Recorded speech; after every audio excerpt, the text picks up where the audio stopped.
image of carnalness and fleshliness to God. Amen. And God is a spirit. The Lord is a spirit. You got to learn how to worship Him in spirit and in truth. John 4:24. Not in fake, not in covetous, not in lust, not in material things. The things that you cherish and the things that you hold of great value, you think that God gave them to you. And you could not be misled. The devil You did. could not be misled anymore. The devil gave you them things to occupy your mind so that you could not concentrate on this book and the things of truth and value. And he has brought you into a place where material things are your gods. Carry you away into the world. You are carried away by the doctrines, by the simplicity of things of flesh that the devil has created to cause a diversion in your life. He comes in many disguises. He gives you a many a thing, not to benefit you, not to make you stand out in the community like you think it does, that God is blessing you with new cars, new homes, new boats, new things of toys that you can go play with like four-wheelers and whatever it may be. Material things.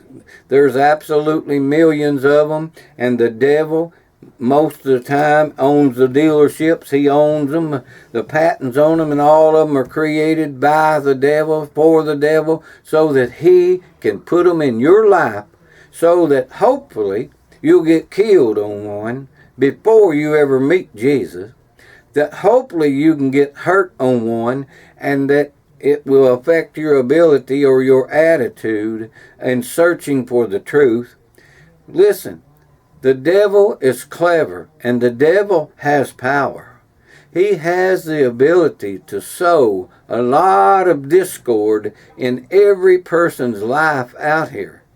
The devil has been here before the earth was ever occupied by men. He's the god of this world. You understand that?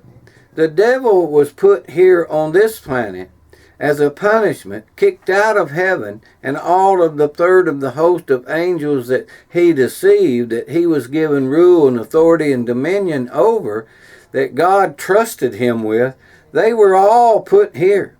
And then Adam and Eve was put here in a garden. And then the devil tempted Eve. And then Eve tempted her husband. And then the garden came to an end, and Adam and Eve was kicked out on the earth with the devil and all of the angels. Adam and Eve, and they was given a promise by God that in the day that you eat of this, you will surely die. Well, God was true to his word. Adam lived to be 939 years. That was not even one day yet in God. Not one day. Adam and Eve died. Their offspring were living. Their offspring were multiplying, just like the devil and his offspring had lived, and they were multiplying, and they were occupying this earth. The devil was occupying this earth then, and though they are all gone, and they have all passed on, and they have all lived their lives, and through time, listen now, through time, from back in day one, from Adam, until this moment right here, in day 6, the closing generation of it, day 6, 6,000 years, 6,000 years humans have occupied this earth. The devils have occupied this earth 6,000 years. But men come, born, die. Come, born, die. They're all passing away. They ain't living near as long now. They started living at 900 with Adam, and they come on down and trickled down to 700, to 500, to 400, to 300. The time grew shorter and shorter to man. And now you do good to live 100 years old. Time for men has become shorter, but Satan is still here. The devil is still alive. The devil is more powerful now on the face of the earth because of the weaknesses of men. Men are so much weaker, they're more vulnerable. The devil knows he's very skilled in the ability to trick you, to make you fall into his trap, his snare. Material things, who do you think owns all of the material things? The devil. The devil owns, is responsible for the creation, the making of, the passing on, the distributing of all of these things that men think are their little toys and their little things that they value and that they work so hard to accumulate. And the devil makes them all every day. Every day, every day, the devil is making more of this luxury stuff to put out there that captures people's eyes, the lust of their flesh, the covetousness of their flesh, the show that they can put on. They can get all their women out there and get them in bathing suits that leave nothing to the imagination.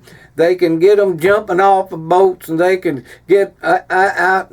They can carry people away with the delusion of the flesh that they're having a good time. And you won't have time for Jesus. Listen, that's right. No time for Jesus in here. You know why? You got to put clothes on. You got to go to church. You got to be quiet. You got to listen to something, hopefully, that the preacher will say that you can put in your basket and take home with you that's worth taking home. Probably won't. Most of you get no cankered bread. Most of you get no bread that's mildewed and molded. Most of you are getting things that's not doing you any good. You take one smell and you throw it away. You don't like it.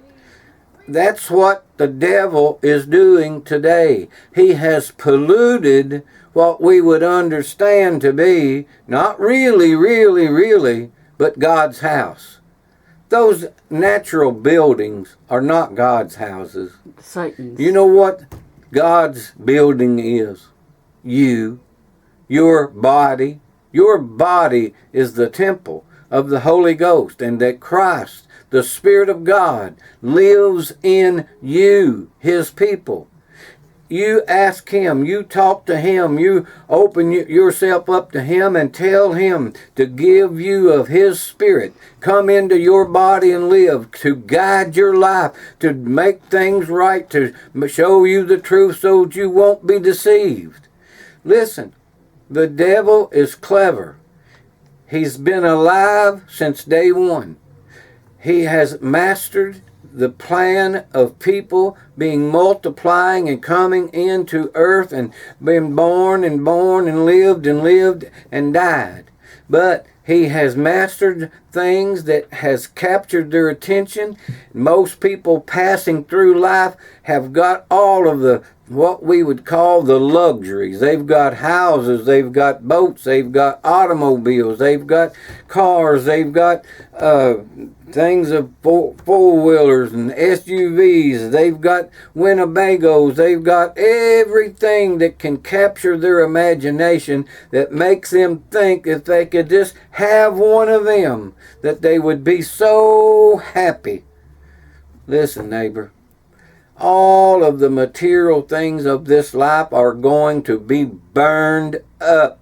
Amen. Your house, I don't care if you give $5 million and spent $5 million renovating, then put $5 million furniture in it, and I don't care if you put a vault in it that's got $5 million cash in it. It'll burn. It's all going to burn to no effect of where you are going to spend eternity. Not one thing will you be able to say and brag to God, well, God, I had it all so much, but it all burned up. It all got burned up. Yeah, it's all going to burn. Amen. I don't care who you are, where you live, what part of earth you live on, what continent you live on, what city, what town. I don't care. It's all going to be burned up from the North Pole to the South Pole and from as far as east to the west. It's all going to be burned up. Get this through your mind. There's a God that you're not going to be able to cry and whine around, make excuses for, and present yourself a case to Him where He ought to spare you a little bit of this prosperity that you think you got on your own.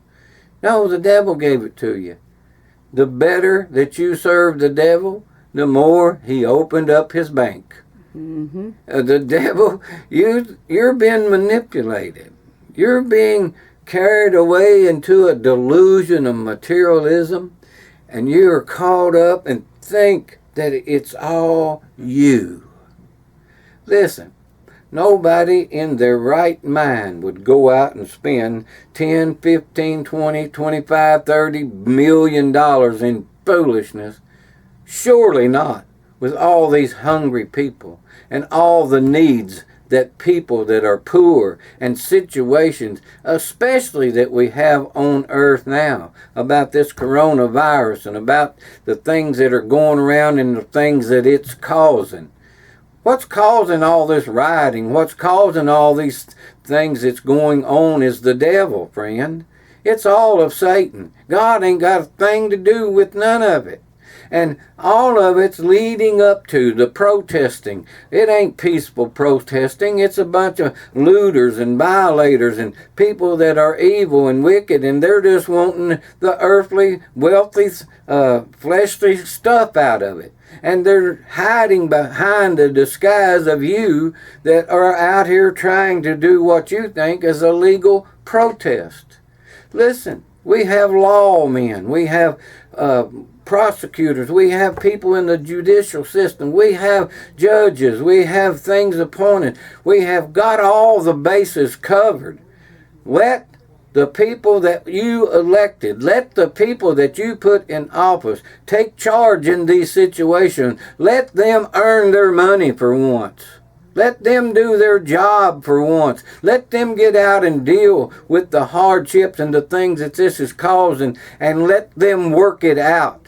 You ain't got no business taking the law into your own hand. You ain't got no business protesting and dragging everybody that you can, little children up and down the street, trying to get the sympathy of other people and spectators and all this. Listen, we have people elected and appointed that are good at what they do, and mostly in the form of man things. That's why they were elected by men. And let man take care of it. It ain't got nothing to do with the Lord. No, the Lord did not create all of that system. It's been created by man, and man needs to rely on what man has put there. Ain't got nothing to do with the Lord. If you're a Christian, I promise you, you won't be up there kicking up the dust, stirring up the stink, and keeping things going. That's just not God. I don't care what nobody says. I don't care where your church goes out there and protest every day with you. It's still not of God. It's the devil. That's not God's ways. God's ways is not go out here, cause trouble, call people names, lay down in the road, open people's car doors, jerk people out. That's not God's ways. I don't care who you are. I don't care what color of skin you are. It's just not no God in it. The devil. Leave it alone. Go home and pray. Get down on your knees and pray beside your bed or on your couch. Lay down in the middle of the floor and pray. Ask somebody who can intervene in this situation, who can take authority over the situation. But listen, it's not up to you. Judgment is not up to you.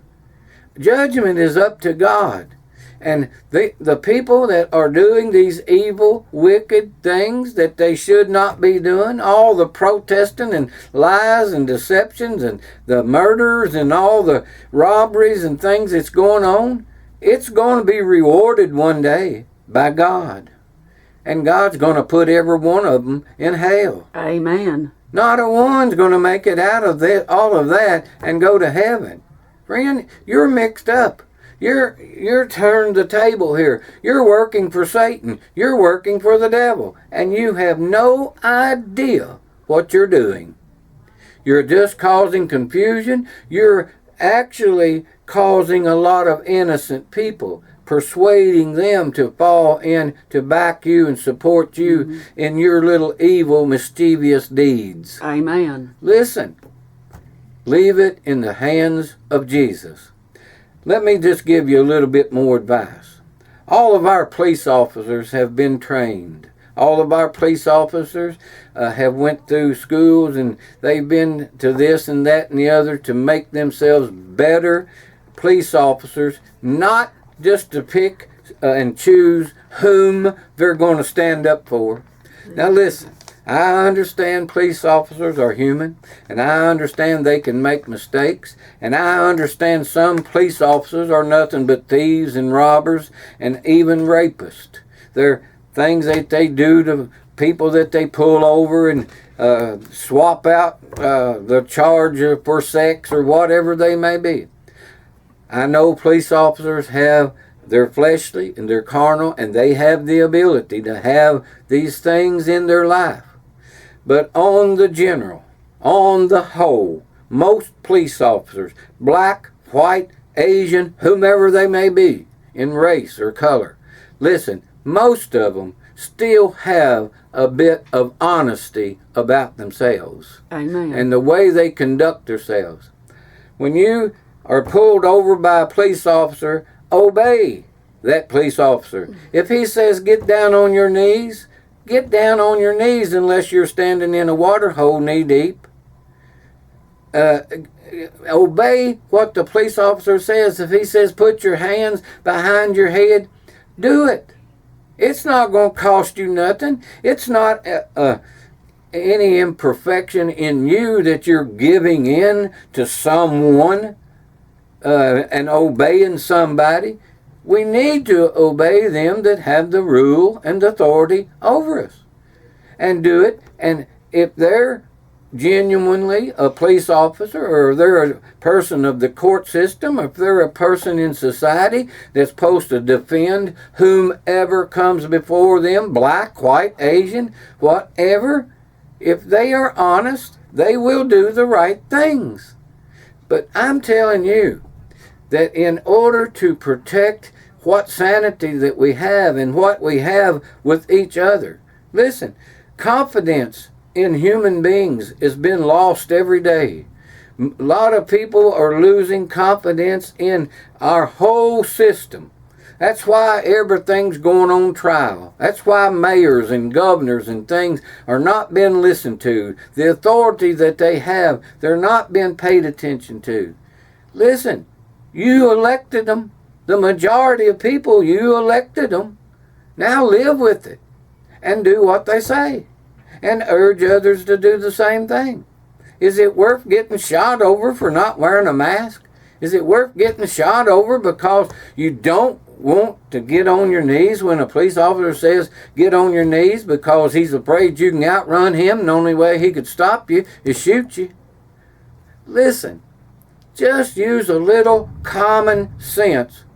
And first of all, put God into effect in your life. Amen. He'll help you make these choices correctly. He'll help you to come out in the situation on the betterment, on the best way that could possibly be worked out. If you're guilty, you need to be guilty. If you're not guilty, you have the chance, you have the position or place to say what you want to say. But listen, just take it all off of the police officers. They don't feel comfortable when you jump out of a car and start shooting. They don't feel comfortable when they come in your house, they pull a gun and start shooting. They don't, that's not their job. Their job is to have order. Their job is to restore a peaceful to all these circumstances and things. It's not they don't need to be there in the first place. They have no respect for humanity. Have respect for your fellow mankind, and have respect for those that have been elected and appointed to be there to cause all this. I promise you, if the situation was turned around and you needed that police officer, you would want him. Amen. You wouldn't care if he's black or white or Asian or whatever. You wouldn't care. You would want that police officer to come if a thief was breaking in your house, if somebody was trying to steal your car, if somebody was doing bodily harm to one of your loved ones, one of your friends, somebody in your life. If you called the police officer, you would want them to respond quickly. You would want them to come and restore order. But here you go out in public and you do all this demonstration and protest against. Most of them, 90% of them, are good men and women. But no, you're influencing the whole. You're taking a few and influencing your decision with every person that calls himself a law-abiding police officer. Neighbor, just try to bring the violence down. Try to bring the hatred down. You've been stuck in your houses too long. This old virus has kept you home. You're locked in. Your temperament in your bodily has went through a change, and you don't like being cooped up and the things taken away from you. You don't like the things that you are being enforced on you out here, you think, by somebody. I assure you, these men, like Governor Beshear over the state of Kentucky, is looking out for every Kentuckian. Amen. Not just black, white, man, woman, whatever. He's looking out for every person in the state of Kentucky. He wants it to be safe as possible. But you're doing everything you can to deny. You're doing everything you can to take away from what he's trying to do, which is the only thing he knows to do. He's not a man that was sent from God back 2,500 years ago, predestinated to come in this day, this moment, this time. No, the Lord knew it. But this situation, we're in unusual circumstances. Amen. And this ought to bring out a deeper love for one another. Amen. It shouldn't take money. It shouldn't take the things that we think we need to make our input known. No, the protesting and things, if it ain't done in a peaceful manner, it is not worth the paper it's wrote on, and you've done more damage until the situation, because you've corrupted others, younger people. You've made it look like that this is what they need to do when they grow up. All the things that we're doing is being watched. It's been watched by our children, by our teenagers, by everybody. These things are coming upon us. And the example that we're setting under the stress and the things of it is not a good one. Amen. Listen, use your mind and use your heart. Love. Remember, it's all about love. The only scripture that you and I have in the Bible is to love God first with all your heart, soul, mind, strength, and the second is like unto it. There's not 10 commandments, there's 2. Love your neighbor as yourself. Now that's what we're intended and purposed to do. Well, I see time's come and gone. I hope that you get something out of this message. I hope you get something out of my little talk here at the end that will correct you and help you in your life with your neighbors, your friends, those that you see you every day. Set an example. My name is Bobby Carman. I live at Hardinsburg, Kentucky. My address over there is P.O. Box 743, Hardinsburg, Kentucky 40143. My phone number is 270-756-6784. If you'd like a CD of this, or any other CD that we've made in probably the last 4 years, 5 years, whatever it may be. But anyway, if you'd like a CD, all you really got to have is the date. What day it was made on.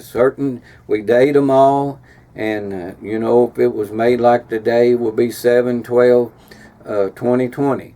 But anyway, just get a hold of me. I can send you some randomly if you just want to listen, or pass them around to your family or neighbor. But help us be a part of this ministry and get this grace gospel out. Go to the Facebook, type in Paula McKenzie. These videos will come up. Go to the YouTube, type in my name, Bobby Carman. These same videos will come up. You can watch them at your convenience, hot, cold, day, night. Till next week, God bless you. It's my prayer.